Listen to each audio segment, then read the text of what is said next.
변방이 아닌 정치의 중심에 서고 싶은 내 남자 유쾌 상쾌 통쾌 정치 토크쇼 정치인싸, 오늘도 함께하는 분들 소개해드리겠습니다. 안녕하세요, 장성철입니다. 안녕하세요, 임승호입니다. 네, 안녕하세요, 김준우입니다. 네, 안녕하세요, 현근택입니다. 네, 그리고 저는 진행을 맡고 있는 아나운서 허유루입니다.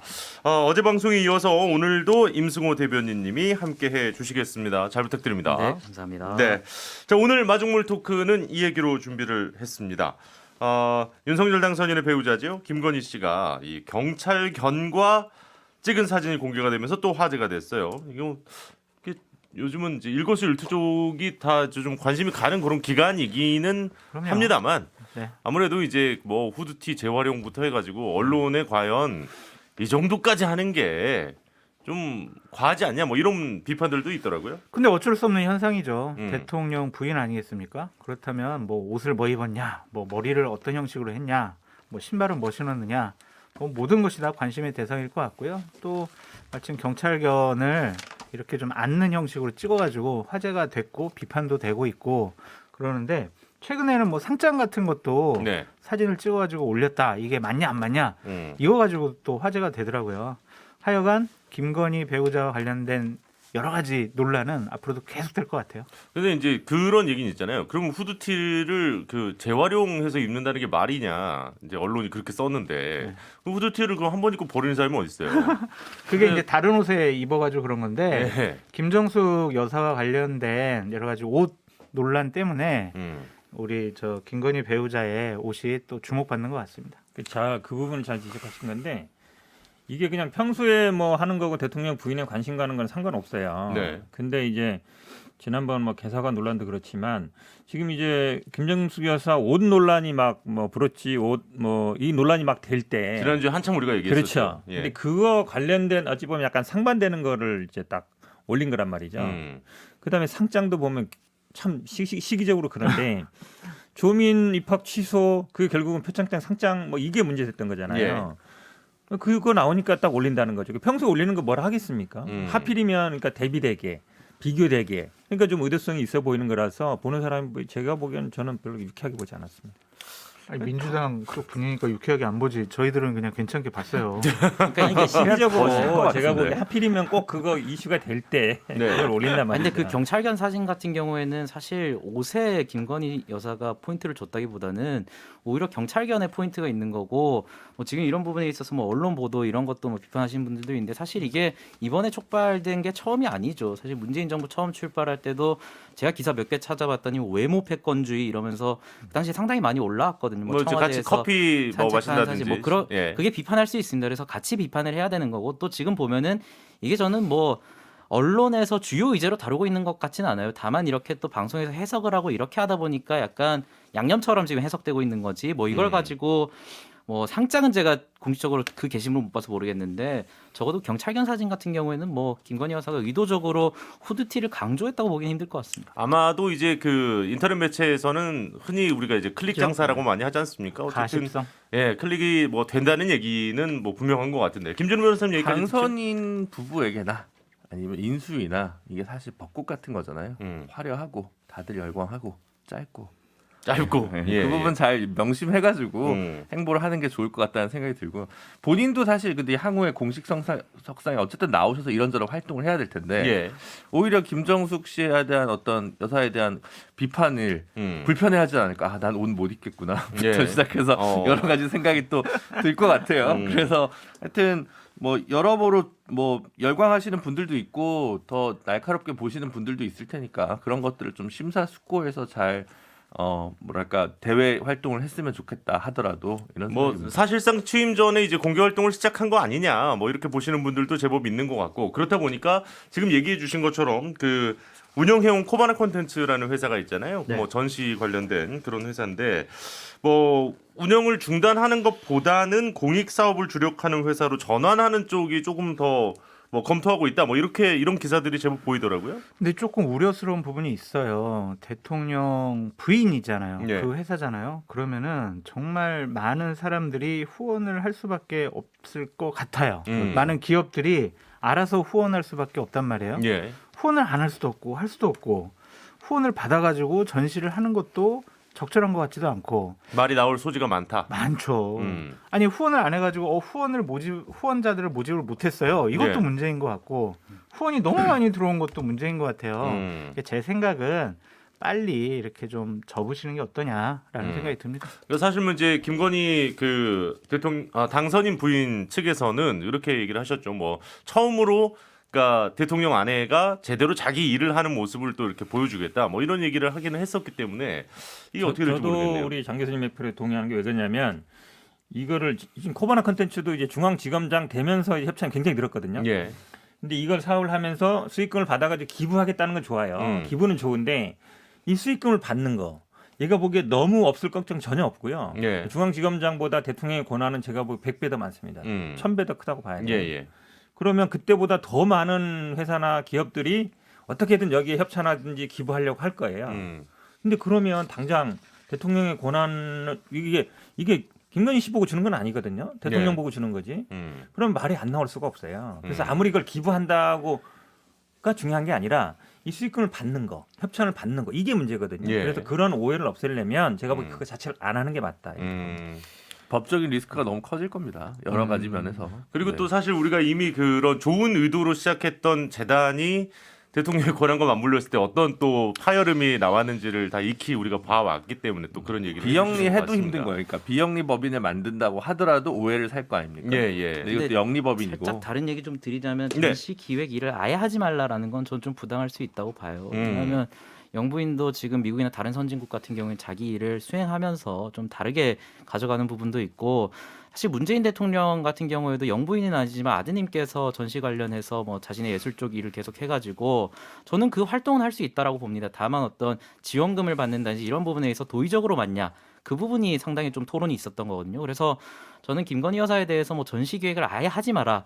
라기보다는 최소한의 영역에서 하되 아까 말씀하신 어떤 그런 부분에 있어서 부적절한 측면이 있다라면은 좀 투명하게 공개하시고 지금 보도되고 있는 어떤 사회에 환원하는 부분들 그런 부분까지 좀 종합적으로 고려해서 하면 오히려 긍정적인 효과가 있을 것 같습니다. 그럼 제가 회사 보기엔- 운영을 계속 네. 하는 거에는 큰 문제는 예, 없다고 예. 지금 보시는군요. 조금 이제 저는 달리 보는데요. 그러니까 문재인 대통령 아들은 별개 문제예요. 아들은 뭐 그걸로 협찬받거나 아니면 뭐 수익을 받거나 이런 게 아닙니다. 본인이 자기 능력으로 하는 거기 때문에 그걸 자꾸 문제 삼을 필요는 없고 이 전시기획일이라는 게요. 본인이 그림 그려서 하는 게 아닙니다. 예. 전시기획을 할 때 돈이 많이 들어요. 그런데 기업이라든지 누구 협찬을 받습니다. 그걸 통해서 그다음에 관람료를 받고 그렇게 하는 거거든요. 이게 그렇죠. 수익 사업이에요. 그러니까 문제 되는 겁니다. 그냥 본인이 예를 들어서 나는 내가 그림 그려서 전시하는 건 아무 문제 안 되죠. 근데 전시기획일이라는 게 그 말처럼 돈과 관련되지 않을 수가 없다. 근데 돈과 관련된다면 분명히 제가 보기에 문제가 생깁니다. 사실은 그 문재인 대통령 아들 문주정 씨 같은 경우는 이제 아티스트인데 이게 좀 약간 대중이 구매하거나 이럴 수 있는 수준의 그런 작품이 아니잖아요. 그렇죠. 수준이 높다라는 게 아니라 그 설치 이게 예술, 설치 쪽이기 설치 예술에 때문에 가까운 사실 형태가 쪽으로 많이 다양한데 원래는 이 고위공직자 배우자가 인사동에서 전시회를 하면요. 네. 시가라는 게 굉장히 높게 형성됩니다. 시장 가격과 달리 잘 보이기 위해서 다들 가가지고 그림 한 잔씩 사드리는 거예요. 네. 그래서 사실은 김건희 씨가 정말 진짜로 혹시 진짜 미술을 하신다. 그럼 사실 더 큰 문제일 거예요. 이게 뭐 하나 몇 점 놔두고 그리면 그 빨간 스티커가 바로 붙어요. 네. 그러니까 사실 이렇게 여러 가지로 그러니까 제일 높은 자리이기 때문에 뭐 임승호 대변인 얘기하는 그 의미는 알겠지만 아직 우리 사회가 거기까지는 못 온 것 같아요. 오히려 그게 정무적으로도 굉장히 큰 부담이 될 거기 때문에 당선인도 싫어할 겁니다. 저는 문준용 씨도 계속 저렇게 전시하고 지원금 받고 이것도 좀 부적절하다는 생각이 들어요. 대통령의 아드님이기 때문에 여러 가지를 조심했어야 한다. 물론 본인 실력이 뛰어나가지고 외국에서 뭐 상도 받고 전시했다 이렇게 얘기할 수 있지만 사람들은 또 그렇게 안 봅니다. 대통령의 아들이니까 그 관련된 여러 가지 단체들에서 지원을 더 많이 해줬다라고 판단할 수밖에 없다라고 말씀을 드리고요. 제가 경험이 있어요. 예. 2004년도에 제가 이부영 의원을 모시고 있었는데 네네. 그때 그냥 열린우리당 의장이 됐었거든요. 갑자기. 그 전에 장준하 기념사업회 이사장을 하고 계셨는데 그때 막 저희가 그 협찬을 얻으려고 했는데 안 돼요. 네. 그런데 그것이 지금 장준하 기념사업회에서 여러 가지 뮤지컬을 진행을 하고 있는데 열린우리당 의장이 됐어요. 당 네. 의장이. 네. 그랬더니 하루 만에 그냥 후원금이 어마어마하게 들어오는 거예요. 음. 협찬과 후원금이. 그래서 확실히 자리를 보고 협찬을 해주기 때문에 이렇게 대통령 영부인이 일을 하시는 것은 다른 구설수에 나올 수 있다. 조심스러워해야 된다. 알겠습니다. 뭐 이 얘기 이 정도까지 해도 될 것 같은데 일단 임승호 대변인께서 생각하시는 바도 어떤 의미인지는 잘 알겠습니다. 예, 그렇지만 그것에 대한 좀 불안감 내지는 걱정들에 대한 이야기들도 함께 들었고요. 빨리 광고 듣고 와서 오늘의 이야기 본격적으로 출발하겠습니다.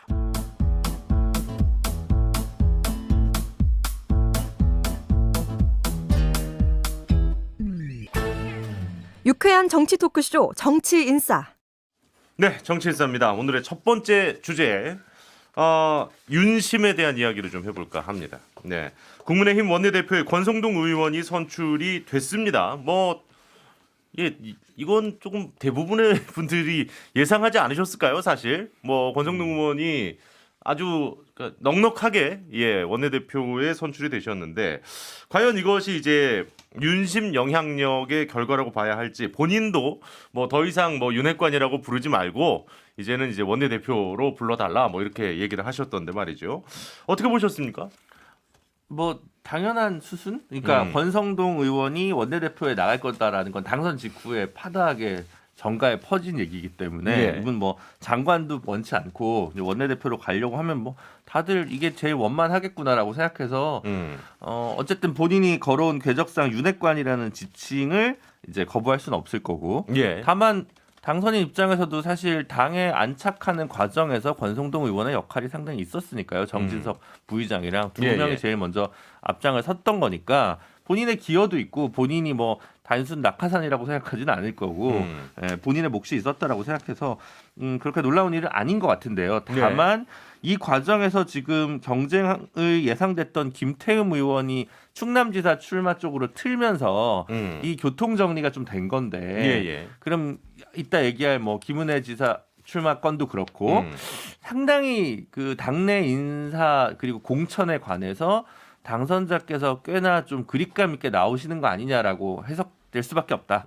물론 본인들은 다 부인을 하십니다만은 실제가 좀 다를 수도 있지만 오비일학일 수도 있고 다 그렇지만 현재 입장에서 보면 검찰에서도 인사를 상당히 그립감 있게 하던 분이라 그 연장선상에서 마찬가지로 좀 세게 나오는구나라는 생각이 듭니다. 사실 김기현 원내대표가 선출됐었던 작년 경선에서는 권성동 의원이 20표 정도를 받아가지고 이제 3위를 하셨었는데 이번에는 상당히 좀 여유 있는 표 차이로 당선이 됐고요. 그렇죠. 집권 초기니까 대통령 당선인 그리고 대통령과 가까운 분이 원내대표를 해야 된다라는 것은 저반적인 일반의 인식이라고 생각이 들고요. 경륜과 정치력에서 승리다라고 말씀을 드리고 상대적으로 조혜진 후보가 좀 많이 경쟁력이 좀 부족하지 않았느냐라는 생각이 듭니다. 집권 초기에는요 어쩔 수 없이 대통령 당선인, 대통령과 가까운 분이 원내대표 할 수밖에 없어요.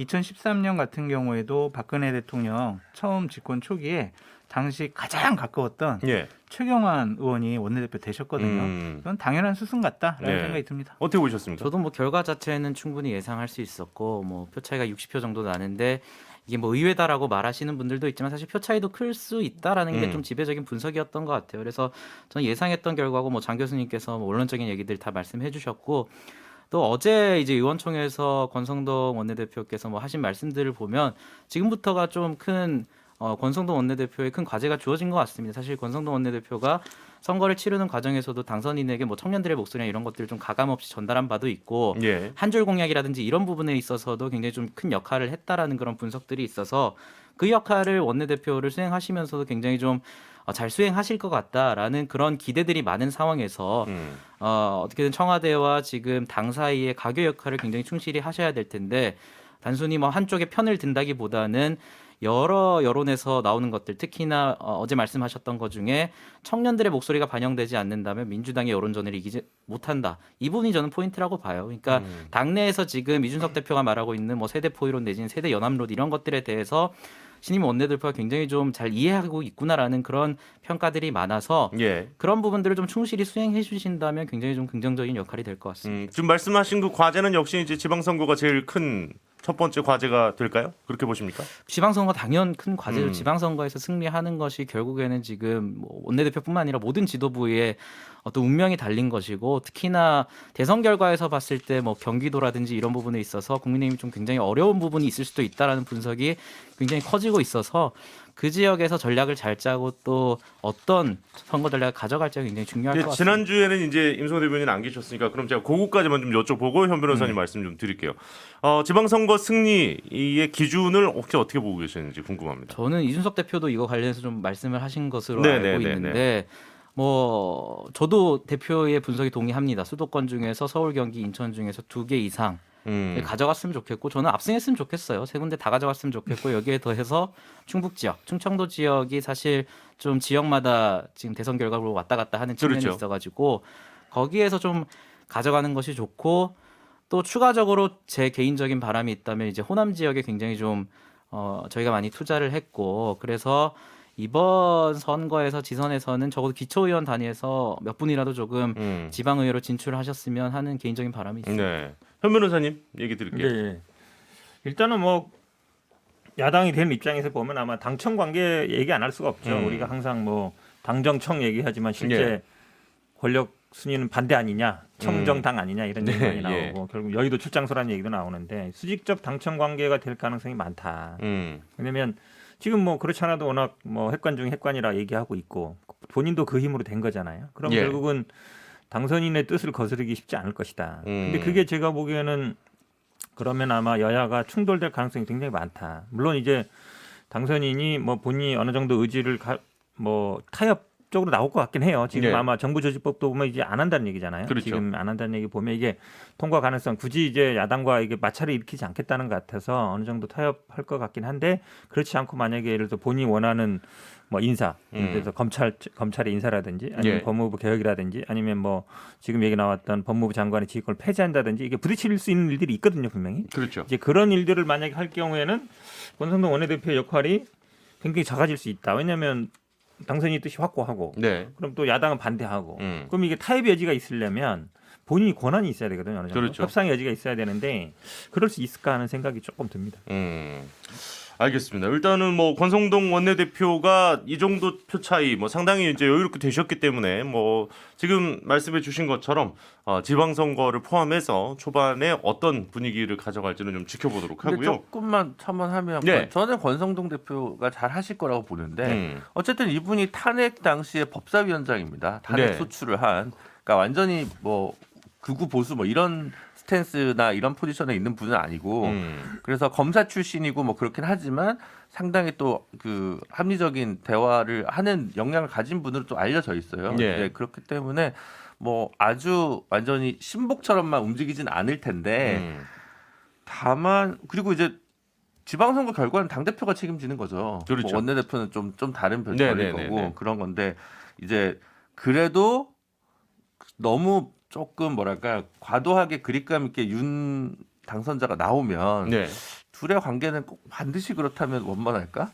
본인 소속 정당의 대통령까지 탄핵 소추를 했던 분인데 네네네. 저는 본인이 어떻게 여기서 비중과 존재감을 잘 살릴 기회가 여기서 좀 판가름이 난다고 저는 보거든요. 저는 권성동 원내대표가 원내대표직을 잘 수행하려면 딱 단어 하나만 머릿속에 넣어둬라.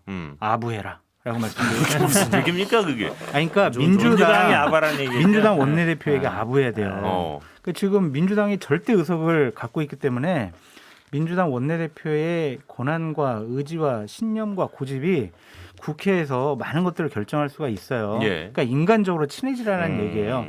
2014년 얘기를 들어보면 최경환 원내대표 때 상대는 전병헌 원내대표였고요. 예.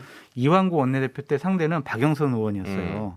그래가지고 이분들이 어떻게 했냐면 최경환, 이완구 이 두 분들이요 출근을 할 때 예. 먼저 자기 사무실로 안 가요. 그냥 일부러 이렇게 저쪽 민주당 원내대표 사무실 이렇게 문 열어보고 대표 오셨나? 그래가지고 계시면은 들어서 그냥 차 한잔하고 안 계시면은 왔다 갔다 전해줘라 이렇게 나오시거든요. 네네네. 그리고 뭐 할 때마다 꽃도 갖다 드리고 케이크도 갖다 드리고 많이 그랬어요. 그래서 아부를 잘하시라. 아니, 근데 사실 요즘 이제 제일 좀 아쉬운 지점이 어떻게 보면 지금 이제 장 교수님 얘기해 주시는 건데 예전에 우리가 이제 흔히 국회에서 그렇게 막 싸우고 나서 맞아요.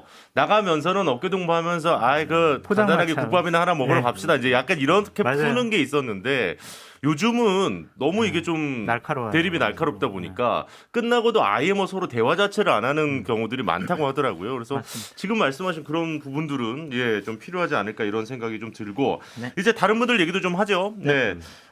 지금 아까 이제 김준우 변호사께서 얘기를 해주셨습니다만은 인수위 대변인을 맡고 있던 이제 김은혜 의원이 경기도지사에 출마를 한다고 합니다. 그렇게 되면서 인수위 대변인은 이제 배현진 최고위원이 인수위 대변인 자리로 이제 가게 되셨는데, 뭐 이렇게 되다 보니까 아무래도 이제 유승민 전 의원 같은 경우에는 썩 내키지는 않으실 수밖에 없는 것 같고요. 예, 과연 여기에 이제 윤 당선인의 입김이 좀 작용한 거 아니냐 이렇게 보는 시각들도 좀 있던데 같이 좀 묶어서 얘기하죠. 또 그리고 방금 말씀하셨던 김태흠 의원이 원내대표 출마해서 충남지사 출마로 방향을 바꾼 것 때문에 또 이제 충남지사 예비 후보들 입장에서는 반발이 만만치가 않더라고요. 그렇죠. 예.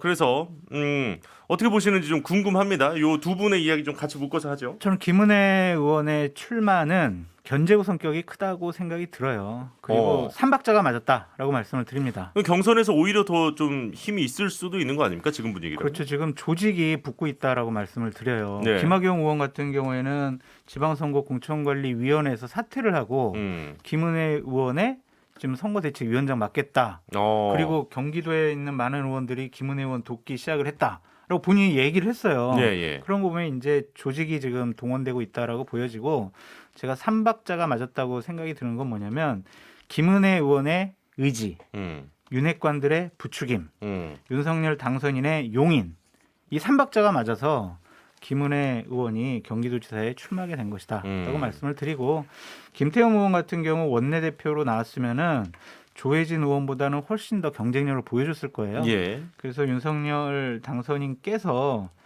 이제 권성동 의원을 좀 원내대표 만들기 위해서 사전 정지 작업, 정치력을 좀 발휘하지 않았나 그런 생각이 듭니다. 그 말씀은 약간 윤심이 작용했다 뭐 이렇게 볼 수 있는 거네요. 그렇죠. 왜냐하면 윤석열 당선인이 김태흠 의원에게 전화를 해서 충남지사로 좀 나가달라라는 보도가 이틀 동안 내려지지도 않았고 인수위나 윤석열 당선인 측에서 그것이 아니에요라고 하는 얘기를 하지 않았어요. 그렇다면 그게 맞다고 보여질 수밖에 없습니다. 자, 그러면 잠시 광고 듣고 와서 이야기 저희 계속 이어가 보도록 하겠습니다.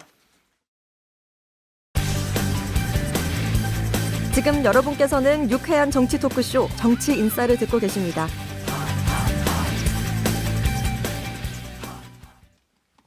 네, 정치인사입니다. 계속해서 이야기 이어가도록 하겠습니다. 지금 이제 김은혜 의원의 경기도지사 출마와 김태흠 의원의 충남지사 출마와 관련한 이야기들을 좀 나눠보고 있었습니다.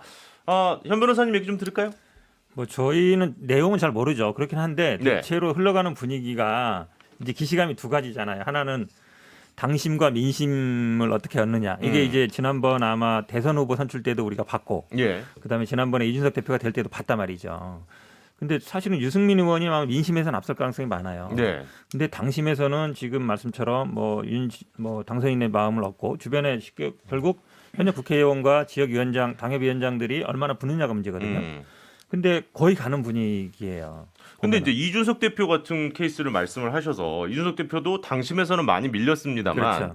워낙 쉽게 말하면 민심에서 앞섰기 때문에 지금 당대표가 됐었잖아요. 한마디로 얘기하면 그러니까 이준석 대표만큼 민심을 얻을 수 있는지 유승민 전 의원이. 그렇죠. 아니면 홍준표 대표 정도밖에 못 얻을지 예. 거기에서 결국 유승민 의원이 판가름 나는 거예요. 예, 당심은 제가 보기에 좀 밀린다고 보고. 당심은 쉽지 않다. 그렇죠. 근데 그때랑은 좀 달라요. 왜냐하면 그때는 당원들이 투표를 하러 나오는 거잖아요. 예. 이건 여론조사로 하거든요. 100% 여론조사예요? 5대5 아니에요? 5대5 하죠. 5대5잖아요. 근데 이게 그냥 당대표라든지 아니면은 대통령 후보 경선 때는 당원들이 나와가지고 투표를 하는 거잖아요. 그러니까 예. 동원이 가능한 건데 이거는 동원은 가능하지 않는다. 당원 여론조사, 당원 여론조사, 여론조사. 일반 국민 여론조사, 그러니까 당원 5대5. 여론조사도 제가 보기에는 만약에 지금 뭐 김학용 의원뿐만 아니라 많은 뭐 당협위원장 현역 확보된 의원은 많지 당원 숫자가 않으니까 다를 거 아니에요. 그렇죠. 그 각 가게 되면 음. 물론 유승민 의원이 아마 그 전 경기도 국회 도지사던 분 누구죠? 이름 갑자기 생각나요. 남경필? 남경필 그분들이 아마 도움을 좀 받을 것 같긴 한데 구도상 보면은 예. 그래도 만만치는 않겠다는 생각이 들어요.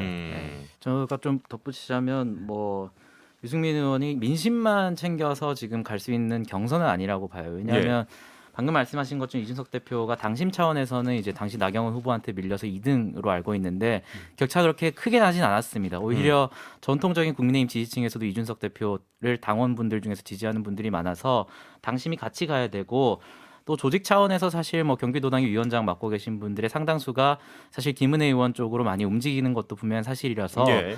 이제 유승민 전 의원 측에서는 상당히 좀 긴장을 해야 되는 상황인데 또 지금 보면은 일부 여론조사 같은 경우 국민의힘 지지층에서도 유승민 의원에 대해 여론조사 굉장히 높게 나온 그런 포인트들이 있어서 그 부분을 좀 잘 챙겨야 될 것 같고 그리고 뭐 김은혜 의원의 지사 출마에 대해서 뭐 페이스메이커 뭐 견제용이다 뭐 이런 것들은 저는 대단히 신뢰라고 생각을 해요. 물론 예, 그런 예. 것들이 아예 뭐 작용하지 않을 것이다라고까지 뭐 분석하기는 힘들더라도 김은혜 의원 본인의 의지가 가장 컸던 것이고 뭐 예를 들어서 견제를 하려고 했다면 굳이 뭐 김은혜 의원을 출마시켜가지고 이런 식으로 저는 할 거라고 보지는 않아요. 지금 윤석열 당선인의 가장 큰 과제는 어떻게 지방선거에서 지방 조직들을 모두 승리로 이끌어서 보조를 할 수 있을지 그 문제이기 때문에 뭐 이 부분에 대해서 경선 흥행을 위해서다, 뭐 유승민 의원의 견제다 이런 부분들은 사실 좀뭐 말을 만들어내는 분들의 어떤 이야기인 것 같고 김은혜 의원에게도 좀 큰 신뢰인 것 같습니다. 근데 이제 권성동 그 신임 원내대표도 그렇고 지금 이제 김은혜 의원도 그렇고 이제 그 제발 윤핵관이라는 표현을 좀 안 썼으면 좋겠다. 네. 그러니까 이거 어떻게 보면은 이렇게 그 당선인이 지금 가장 뭐 당연히 큰 힘을 가지고 그립감을 갖고 가는 거는 뭐 누구나 다 동의를 하겠습니다만은 이렇게 계속 윤심 논란이 반복되는 게 오히려 국민의힘 쪽에는 좀 부담으로 작용하지는 않을지. 윤핵관이라는 용어를 쓰지 말아달라면 사실 더 씁니다. 그래서 이게, 즐기는 것 같아요. 예, 이게 하지 말라 그러면 더 하죠. 이런 언급보다는 사실 자연스럽게 사라져야 되게 할 문제고 근데 또 윤심 논란이 좀 부담스럽다기보다는 윤심 논란이 사실 불거지면 안 되는 게 윤석열 후보 당시에 당선 확정이 되고 처음으로 하신 얘기가 이제 당무회관에서는 내가 절대로 관여할 수 없고 관여하지 않을 것이다를 거의 제일 먼저 말씀하셨어요. 예. 이런 상황에서 뭐 일부 부적절한 움직임에 의해서 윤석열 당선인이 의중이 표현되고 있다라는 것은 그때 국민들과 당원들 앞에 약속한 것을 어기는 모양새가 될 수 있기 때문에 저는 뭐 이런 부분에 있어서 좀 비판의 여지가 있다면 좀 상당히 좀 자제할 필요가 있다. 이게 선거에서는 굉장히 딜레마인데 이번 선거는 아마 뭐 윤심 뭐 얘기는 안 한다 그러지만 아마 그 걸개 그림 사진 보는 거 보면 알아요. 홍보물 보는 거 보면 예. 아마 다 당선인하고 찍은 사진 다 걸 겁니다. 네네네네. 유승민 후보는 안 걸 것 같아요. 음. 근데 김은혜 후보님은 걸 거예요. 예. 그거 자체가 이제 윤심을 어찌 보면 하는 거예요. 말로는 안 하지만 그리고 홍보물에 다 앞에 전면 사진에 다 그거 넣을 겁니다. 네네네. 그거 보면 알아요. 다른 거 뭐 말이 필요 없는 얘기다 이거. 되게 고민스러운 부분이겠네요. 유승민 후보 측에서는. 예, 김준호 저는 변호사님 얘기까지 듣고 조금 정리할게요. 뭐 물론 이제 민주당도 마찬가지인데 이 현역 의원들이 물론 이제 비례인 분들도 있습니다만 또 출마하면서 또 보궐 하고 예. 그래서 사회적, 경제적, 공적 비용이 또 지출되고 그렇죠. 뭐 이런 부분들 관련해서 어떻게 하냐 뭐 계속 토론이 있었는데 또 이번에도 이런 식으로 이제 흘러가잖아요. 그러니까 좀 이 문제에 대해서 좀 각자 문제 없이 그냥 또 넘어갈 것 같아서 그 부분이 좀 유감스러운 측면이 저는 좀 있어요. 네. 네. 민주당도 뭐 마찬가지고. 사실 뭐 이렇게 대선 한번 할 때 우리가 투표 용지 인쇄만 해도 뭐 나무 몇 그루다 뭐 몇십만 그루다 막 이런 얘기들 사실 하는데 이렇게 보궐선거를 계속 가야 되는 게 과연 좋은 방향인가에 대한 문제 제기를 또 해주셨고 우리가 이제 윤심 얘기를 했으니까 2심 이야기도 좀 짧게 가보도록 하겠습니다. 2심? 이재명 전 명심이라고 명심 그러냐, 이사. 이준석 씨 아니었어 지금 원래? 윤심. 석 대전 있잖아. 스톤 대전 그래요? 있잖아. 스톤 예. 대전. 송영길 전 대표가 어쨌든 뭐 당내 여러 가지 이야기가 현재 있습니다만은 서울시장 출마 선언을 했습니다. 여기에 이제 이재명 전 대선 후보의 영향력이 뭐 작용을 했다고 봐야 할지 뭐 당에서는 이재명 후보의 뜻이 아니다 뭐 이렇게 얘기하시는 분들도 있고 일단은 서울시장 이 경선과 관련해서 민주당 내 분위기 어떻게 돌아가고 있는지 현 변호사님 얘기 좀 해주시죠. 일단 장성철 교수님 얘기한 거랑 똑같아요. 아까 김은혜 후보도 얘기했잖아요. 본인 의지, 네. 윤핵관 부추기, 윤석열의 용인. 예. 똑같습니다. 예. 예, 본인 의지 일반. 그다음에 주변에 뭐 정성호, 신명이나 부르는 이런 김남국. 분들의 부추김. 예. 그다음에 이제 뭐 이재명 전 지사도 뭐 반대하지 용인. 않는다. 예, 반대하지 근데 않는다. 본인 의지가 한 90% 아니에요? 자가 발전 본인 의지가 과연 얼마나 높으냐는 제가 보기에 김은혜 후보도 비슷해요. 김은혜 후보도 사실 후보도 예전부터 계속 나오고 싶어 했거든요. 네. 나오고 싶어 했기 때문에 우리가 그랬잖아요. 당선인 대변인 갈 때 접었나? 근데 오히려 정치를 아시는 분들은 오히려 더 좋은 기회다. 어. 계속 브리핑 나오고 언론에 알려지면 그렇죠. 가기 더 좋거든요. 네네. 민심을 얻기도 더 좋고 오히려 그것을 바랬을 수도 있어요. 처음부터. 아니 근데 왜 이렇게 당내에서 반발이 많은 거예요? 일단은 인천에서 계속 정치를 하셨고 그렇죠. 그다음에 그만둔다 그랬고 네. 그만둔다는 거는 이제 총선 불출마했죠. 정치를 네네네. 그만둔다 한 건 아니었어요. 근데 그 전에 우리끼리 그 얘기도 했었잖아요. 그러니까 그만둔다고 하셨는데 이게 이제 총선만 불출마라고 보기는 좀 어렵지 않은 거 아니냐 뭐 이런 얘기도 사실 했었는데. 그렇죠. 그러니까 586이 물러나야 된다. 정치 예. 일선에서 그 명분인데 저는 아마 뭐 송영길 전 대표 본인 의지가 제일 크다고 봐요. 왜냐하면 정치를 그만두실 생각은 아니었던 것 같고. 네네네네. 그런데 또 주변에서 또 나갈 사람이 없고 그러다 보니까 이제 나오게 된 건데 그렇다고 해서 송영길 대표가 저는 뭐 후보가 된다는 보장은 없다고 봐요. 왜냐하면 예. 6명이나 등록했거든요. 그렇죠, 그렇죠. 그래요? 그럼 이제 컷오프 한 3명 정도 자르고 그다음에 3명 정도 경선하게 될 텐데 아마 후보 단일화든지 문제도 나올 겁니다. 어쨌든 송영길 대표가 조금 세다고 보면 뭐 이제 물론 박주민 의원이라든지 뭐 그렇죠. 김진애 의원, 뭐 정봉주 전 의원 이런 분들이 같이 경선 안 후보로. 한다고 했다가 예. 하는 게 명분이 좀 약하긴 한데 또 뭐 경선 민주당 입장에서는 경선이 좀 흥행해야 되기 때문에 네네. 이분이 뭐 불쏘시가 될지 아니면 진짜 뭐 후보가 될지 그거는 봐야 되는 거지만 뭐 저희 입장에서는 나쁘진 않다고 보죠. 그러니까 늘 나오는 그 정치인들의 험지 출마, 책임지고 험지 출마 약간 이런 느낌인 건가요? 예, 아니, 저희 말씀하시죠. 원론적인 측면에서 송영길 대표의 출마 뭐 좀 부적절하다고 보긴 합니다. 예를 들어서 아까 말씀하셨던 용퇴라든지 예. 뭐 불출마가 총선만 한정했다라고 말하기는 좀 민망하잖아요, 사실. 그래서 좀 부적절한 건 맞는데 또 세밀하게 들어보면 송영길 대표 입장에서 좀 황당하기도 할 것 같다. 왜냐하면 굉장히 세게 비판은 들어오는데 그렇다고 누가 송영길 대표만큼의 어떤 오세훈 시장을 대적할 만한 인물이 되겠다고 손들고 나오는 상황도 아니고 그래서 좀 황당할 수도 있을 것 같고 그리고 또 지금 박지원 비대위원장 같은 경우 굉장히 좀 송영길 대표를 거의 저격하는 수준까지 가면서 부적절하다라고 말을 하고 있는데 또 다른 데서는 송영길 대표가 뭐 절이었나요? 거기 있는데 거기까지 찾아와가지고 출마해달라. 그러니까 굉장히 좀 분리가 돼 있어서 찾아오라 그랬대요. 네, 찾아오라 그랬대요. 그것도 어디인지 뭐가까지는 알려줬다는 게 찾아오라는 얘기지. 나를 출마시켜달라 뭐 이런 거. 아무튼 한쪽에서는 그러고 있고 한쪽에서는 왜 출마냐 이런 식으로 하고 있으니까 저는 뭐 참 민주당이 좀 답답한 상황이 된 것 같습니다. 그렇게 말씀하시는데 저 웃음이 새어 나오는 걸 막지는 못하시는군요. 전혀 안타깝습니다. 이렇게 좋아하면서 얘기해요. 안타깝다고요? 아니 아니, 예. 왜냐면 우리 임 대변인 분석이 정확한 게 민주당은 사실은 선거는 이기는 게 제일 중요해요. 그렇죠. 다른 거 누가 되는 거 중요한 게 아니라 이기는 게 중요한데 네네. 오세훈 지금 시장이랑 붙어가지고 이길 만한 사람이 없어요. 본인들 다 나오지 말라 그러지만 그럼 저 같은 사람이 그러죠. 그럼 당신이 나가서 한번 싸워서 한번 이겨봐라. 네. 그렇게 얘기하고 싶어요. 서울 지역 의원들한테. 근데 지금 송영길 대표도 마찬가지고 다른 분들도 만만치 않은 싸움이에요. 그러니까 누굴 나오는 거를 끌어당길 입장은 아니다 지금. 누구든지 나와서 좀 이기겠다고 해서 좀 붙어서 흥행시키고 그 힘으로 좀 어떻게든지 간에 역전승해야 되는 입장이라 네. 지금 앞으로 지금 뭐 어찌됐든 공격수로 나가겠다는 사람을 붙잡을 상황은 아니다. 근데 이게 이제 서울시장만의 문제라고 보기에는 뭐 최재성 전 정무수석도 뭐 그런 얘기 하지 않았습니까? 송탐 대실이다 이거. 이제 그 의미는 어떻게 보면 민주당의 이번 지방선거 전체 전략에도 악영향이 될 수 있지 않나 이런 우려가 좀 그쵸. 느껴졌어요. 그래서 김민석 의원도 여기에 대해서 강하게 반발하는 메시지를 냈잖아요. 예. 민주당 안에서. 그래서 아까 뭐 그 얘기는 저는 예를 들면 아까 김은혜 의원이나 유승민 의원이나 뭐 그 아시아경제 이런 여론조사 가상 대결 보면요. 사실은 김은혜 의원이 본선에 나오는 게 민주당은 더 환영할 것 같은 지금 현재 지표는 그래요.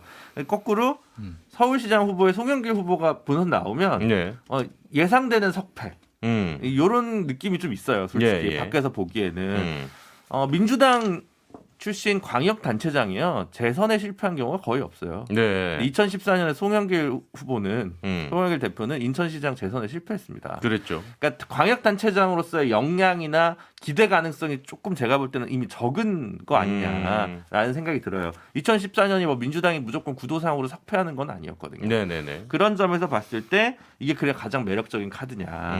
그러니까 오히려 당의 애정이 민주당의 애정이 있는 사람들이라면 이걸로는 무조건 예상되는 패배니까 뭔가 좀 당장에는 지지율이 안 나오더라도 뭔가 포텐셜이 있는 잠재력 있는 후보를 발굴하는 게 더 큰 과제일 것 같아요. 민주당이요 서울시장의 승리 방정식이 있어요. 예. 그거는 외부에서 시민단체라든지 교수분을 영입을 해서 후보로 내세웠을 때 이겼어요. 예. 박원순, 조순.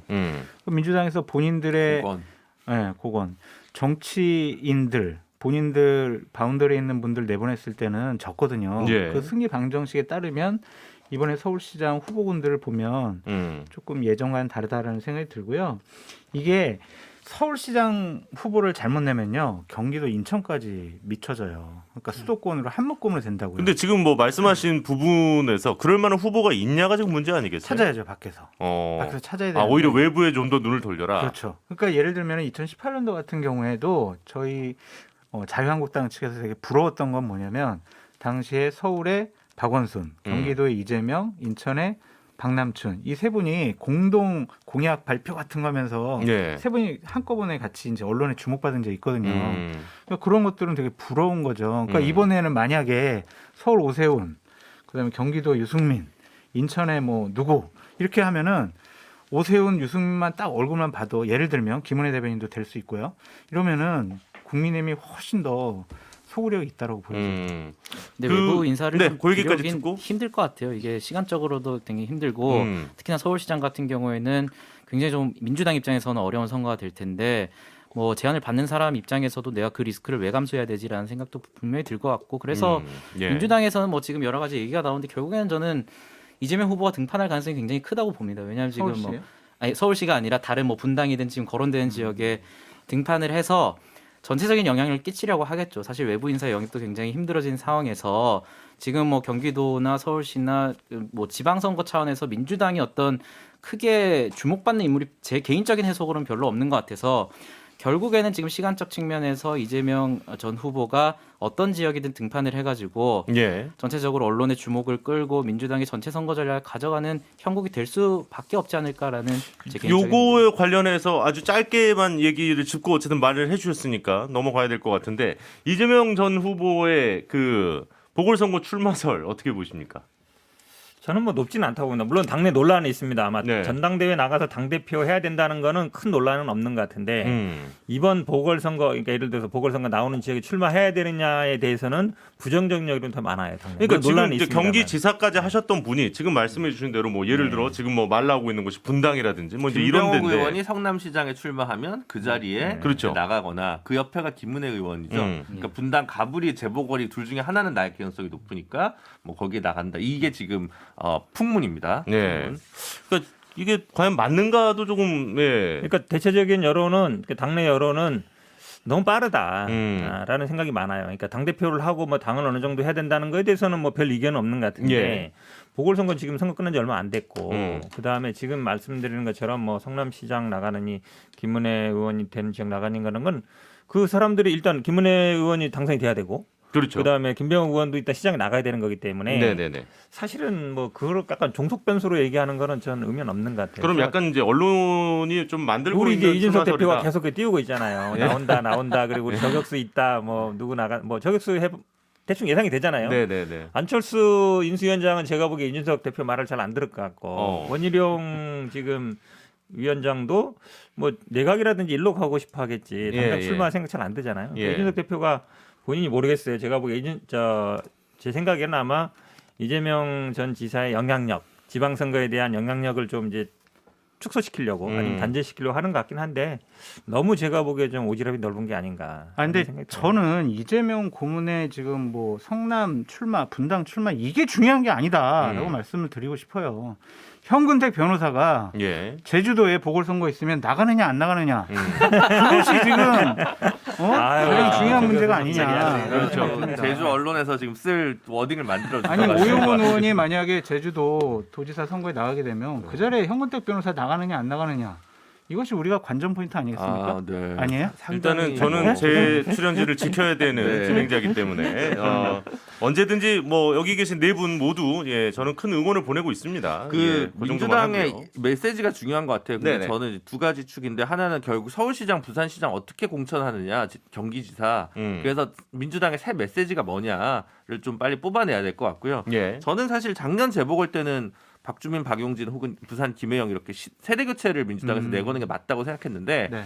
지금 그 외에 또 카드가 있을까라는 저는 제 개인적인 생각은 그렇고요. 예. 다른 하나는 이재명 후보는 사법 리스크 해결이 먼저냐, 사법 리스크랑 싸우기 위해서 조기 등판이 먼저냐는 좀 개인과 당의 입장이 다를 수 있을 거라고 생각합니다. 개인과 당과 당의 지지자들 입장이 되게 다를 수 있을 거라고 생각해서 뭐가 정답인지는 잘 모르겠는데 뭐 하여튼 좀 지켜볼 문제인 것 같습니다. 근데 조기 등판은 좀 위험해 보입니다. 일단 오늘 뭐 우리가 이제 윤심, 이심 이야기를 좀 했는데 마무리하기 전에 박심 얘기까지 좀 하고 예 마무리를 하도록 하겠습니다. 사실 우리가 지난주에 그 얘기했었어요. 유영하 변호사 대구시장 출마와 관련해서 이야기를 좀 나누긴 했는데 결국 과연 지지를 공개적으로 하실 것이냐, 할 것이냐, 안 할 것이냐에 대해서 의견들이 있었는데 결국 했습니다. 뭐 공개 지지 영상이 지금 나왔고요. 그걸 이제 유영하 변호사 측에서도 어쨌든 뭐 적극적으로 활용을 하겠죠. 가장 든든한 우군이 생긴 거니까. 그렇다 보니까 이 말들이 좀 많습니다. 이게 과연 공개 지지가 적절했나부터. 그러니까 어쨌든 탄핵으로 인해서 이제 대통령직에서 물러나셨고 물론 이제 사면이 됐기 때문에 전 대통령이라고 지금 호칭을 하고 있습니다만 공적으로 이 사적 관계를 포장해서 지지 선언을 하는 게 옳으냐? 뭐 당연히 홍준표 의원 측에서도 크게 반발을 지금 하고 있는 모양새고 어떻게들 보십니까? 이게 과연 제가 먼저 적절합니까? 얘기할게요. 왜냐하면 예.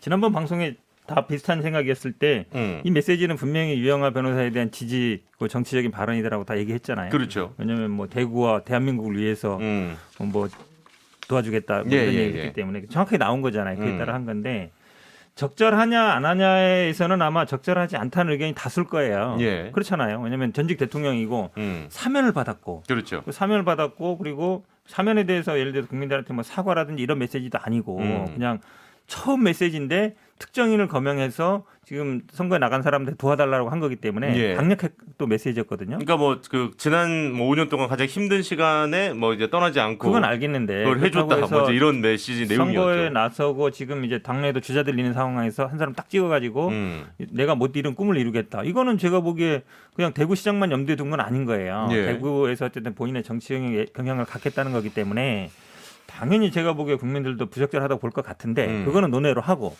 그럼 과연 이제 유영하 변호사가 이걸로 인해 이 메시지로 인해서 이제 뭐 후보가 된다든지 아니면 예. 힘을 받을 거냐 이게 가장 중요한데 그렇죠.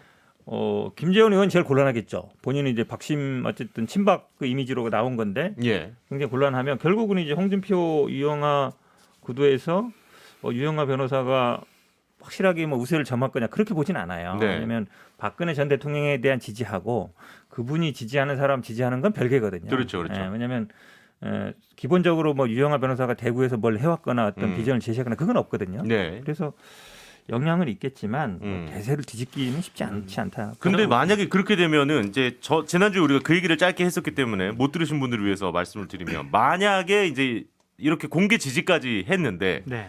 유영하 변호사가 이제 경선에서 안 되면 오히려 이제 박근혜 전 대통령의 그 정치적 입지라는 건 거의 이제 최소화돼 버리는 거 아니냐 뭐 이제 이런 얘기들도 했었잖아요. 박근혜 우리가. 전 대통령의 머릿속에서 정치라는 단어를 버려야죠. 왜 정치를 하려고 합니까? 왜 지금 지방선거에 개입하려고 합니까? 이건 상당히 부적절하고 잘못됐다라고 예. 말씀드릴 수밖에 없고요. 저는 두 가지를 잃어버릴 거다라는 생각이 들어요. 박근혜 전 대통령에게 남은 마지막 동정심과 애정도 국민들이 상당 부분 실망할 것 같고 유영하 변호사는 지가 결국에는 본인의 정치적인 입지를 위해서 박근혜 전 대통령을 모셨구나.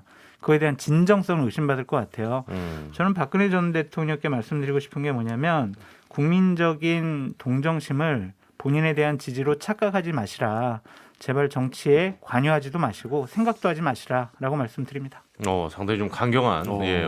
아니 저는 최순실 씨가 생각났어요. 그 발표할 때 제가 어려웠을 때 저를 버리지 않고 저를 도와줬던 분 최순실 얘기할 때 똑같은 얘기 하셨었거든요. 네. 최순실과 유영아 그 저는 솔직히 소름 끼친다라는 표현까지 쓰고 싶은데 시간이 우리가 많지는 않기 때문에 예, 두 분의 의견까지 좀 빨리 짧게 듣고 오늘 방송 마무리할게요. 뭐 지난주도 얘기했지만 네네네. 이분 수성 의료 전입 신고하셨다. 음. 제가 대구 쪽 언론에 취재를 해본 그 내용입니다. 그래서 네. 재보궐로 홍준표 재보궐 그 비는 걸로 갈 생각도 염두에 두고 포석을 깐 거기 때문에 좀 네네. 더 지켜보시자. 아 예. 뭐 저는 뭐 다들 말씀해 주시니까 다른 얘기를 좀 하자면 저는 본가가 대구에 있는 대구 시민으로서 선거를 치를 때마다 누구 개판이 뭐 친박이니 비박이니 이런 의제는 이젠 대구 시민들이 좀 많이 화가 나신 것 같아요. 주변 네. 의견들을 들어봐도 계속 이런 의제가 있다 보니까 뭐 대구의 지역 총생산이나 이런 부분들이 상당히 좀 고전을 하고 있는 상황이거든요. 그래서 좀 이게 대구의 의제라는 것이 항상 뭐 총선이든 시장 선거든 할 때마다 누구의 지지를 받았니 이런 식으로 좀 흘러가는 것은 저는 좀 안타깝고요. 좀 다른 의제들이 좀 부각됐으면 좋겠습니다. 네. 알겠습니다. 오늘 방송 이제 슬슬 마무리를 하도록 하죠. 그런데 오늘 쭉 여러분들과 이렇게 이야기를 나누다 보니까 과연 이제 2022년에 아직도 우리가 마음 심자만 자꾸 이렇게 얘기를 하는 건 좀 너무 아쉽지 않나 이런 생각도 좀 들었습니다. 뭐 윤심, 이심, 박심 얘기했는데 과연 이게 이제 우리 정치가 나아가야 될 방향 중에 이게 과연 좋은 방향인가에 대해서는 조금은 회의적인 시각도 들었습니다. 맞습니다. 자, 임승호 대변인 또 어제와 오늘 함께해 주셔서 다시 한번 감사드리고 또 뭐 이렇게 좋은 기회 있으면은 한번 또 찾아주십시오. 예, 자, 네 분 오늘도 수고 많으셨습니다. 다음 주에 뵙겠습니다. 감사합니다.